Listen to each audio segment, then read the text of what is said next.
In today's video, I'll teach you how to use Jira Versions effectively. Versions help you track which issues are tied to specific releases, giving your team clear visibility on project progress and timelines. Start by navigating to Your Work in Jira and select the project you're managing. Click on Issues to see all tickets, then select the issue you want to associate with a version. Inside the issue, locate the Fix Versions field on the right-hand side. Initially, it may show None. Click it to see a drop-down of available versions such as 1.0, 2.0, or 3.0. Choose the version that matches the release or update phase of your project.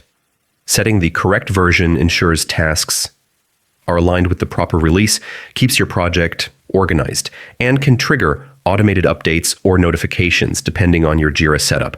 By using versions thoughtfully, you improve team communication, track release progress, and maintain accountability throughout the project lifecycle.